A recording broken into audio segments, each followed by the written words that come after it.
Good morning বন্ধুরা, মাম্পি বলটা ব্লগে অনেক স্বাগত। তো দেখো, মুসলি খাচ্ছি টক দই দিয়ে অনেক দিন পর। তো সকালটাই যে মুসলি দিয়ে শুরু করলাম। আর দেখো, তারপরে আমার মাকে অফিস দিতে যাচ্ছে আমার বরের আজকে ছুটি। তো মাকে অফিস দিয়ে ও বাড়ি চলে আসবে। আর আজকে ও বলেছে যে আজকে সমস্ত রান্না ও করবে, কারণ ওর আজকে ছুটি আছে।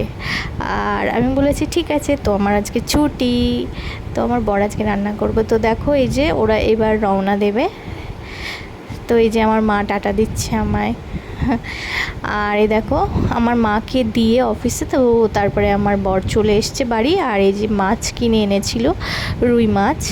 তো দেখো, এবার ও বলেছে ও রান্না করবে। তো এই যে ও সব কিছু আয়োজন করছে, নুন, হলুদ, সর্ষের তেল সব দিয়ে মাছটাকে মেখে রাখছে। মানে মাছটা ধোয়া হয়ে গেছে, তো এই যে মেখে রাখছে। আর আমি আজকে ওর মানে পাশে দাঁড়িয়ে ভিডিও করছিলাম, পাশে পাশে সব সময়। আমার ভালো লাগছিল। তো আমি ভাবছিলাম আজকে আবার, যেহেতু আমার বরের ছুটির দিন, তো আজকে আবার অনেক দিন পর আমার বরের হাতের রান্না খেতে পাবো। তো ছুটির দিন ছাড়া এটা সম্ভব না। তো এই দেখো, আমি ভিডিও করছিলাম।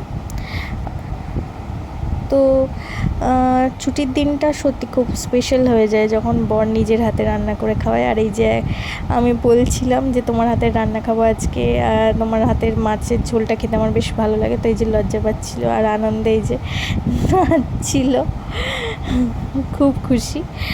তো চলো, তোমরা ভিডিওটা দেখতে থাকো।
তো বন্ধুরা দেখো, এই যে আমার বর রান্না করছে।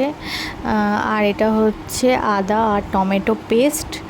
তো আদা আর টমেটো পেস্ট দিয়ে রান্নাটা হচ্ছে একদম কম তেলে। আর সত্যি মানে খাবারটা খুব টেস্ট হয়েছিল। আর সব থেকে তোমাদের আরেকটা কথা বলে রাখি, এখন আমাদের একদিন খেয়ে টেস্ট লেগে গেছে। সেটা হচ্ছে আমরা মাছের ঝোলে এখন আর ধনে পাতা দিচ্ছি না, এখন কারি পাতা দিচ্ছি। কারণ ধনে পাতা দিয়ে অনেক খেয়েছি, আর এখন একদিন সেই মা করেছিল, তো ওই কারি পাতা দিয়ে খেয়ে টেস্ট লাগছে। তো দেখো, আজকে উচ্ছে আলু চচ্চড়ি, ভাত, আর এই যে মাছের ঝোলটা হয়েছিল লাঞ্চে, এটাই ছিল, তোমাদের সাথে শেয়ার করে দিলাম। আর এই যে দেখো, কারি পাতা দিয়ে মাছের ঝোল করা। হ্যালো বন্ধুরা, তো এই দুপুরবেলা একটুখানি ঘুমিয়ে পড়েছিলাম, ঘুম থেকে উঠলাম। তো এখন বাজে ঘড়িতে 4:40। দেখি একটু পরে চা খাবো। মা এখনও ঘুমাচ্ছে আর আমি ঘুম থেকে উঠে পড়েছি। দেখো কী অবস্থা, কালকে কাজলটাও বললাম উঠেনি, এখনও রয়েছে।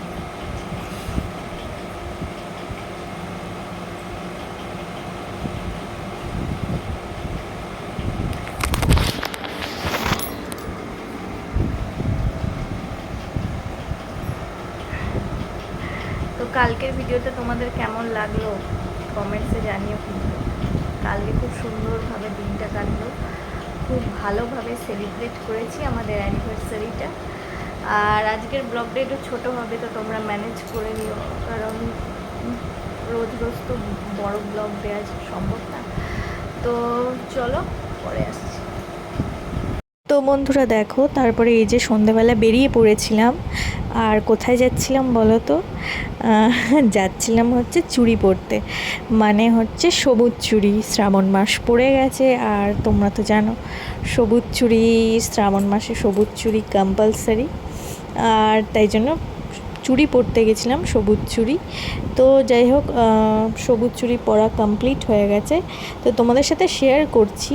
তো এই যে বাড়ি ফিরছি, বাড়ির রাস্তা এখন আমরা থার্মালের রাস্তাটা দিয়ে যাচ্ছি, কারণ ওই দিকটা গেট পড়েছে, খুব ভিড় হয়, তাই এদিক দিয়ে আমরা চলে যাচ্ছি ফাঁকায় ফাঁকায়। তো আজকে দিনটা খুব ভালো কাটলো, বরের ছুটিও ছিল, বর সারাদিন ছিল সাথে আমার। আর আজকে রান্না করে খাইয়েছেও, এত দারুণ লেগেছে কি বলবো, খুব ভালো হয়েছিল মাছের ঝোলটা। আর আজকের ভিডিওটা তোমাদের কেমন লাগলো অবশ্যই জানিও, আর কমেন্টসে মানে জানিও কেমন লাগলো। আর অবশ্যই আমার চ্যানেলটা সাবস্ক্রাইব করে দিও। আর কি বলবো বলো তো, আগামীকাল দেখা হবে নতুন একটা ভিডিওর সাথে। আর এই দেখো সবুজ চুড়ি পরেছি, কাচের না, এইগুলো এমনি চুড়ি, তো এগুলো পরেছি। তো বন্ধুরা সবাই ভালো থেকো, আজকের মতো টাটা।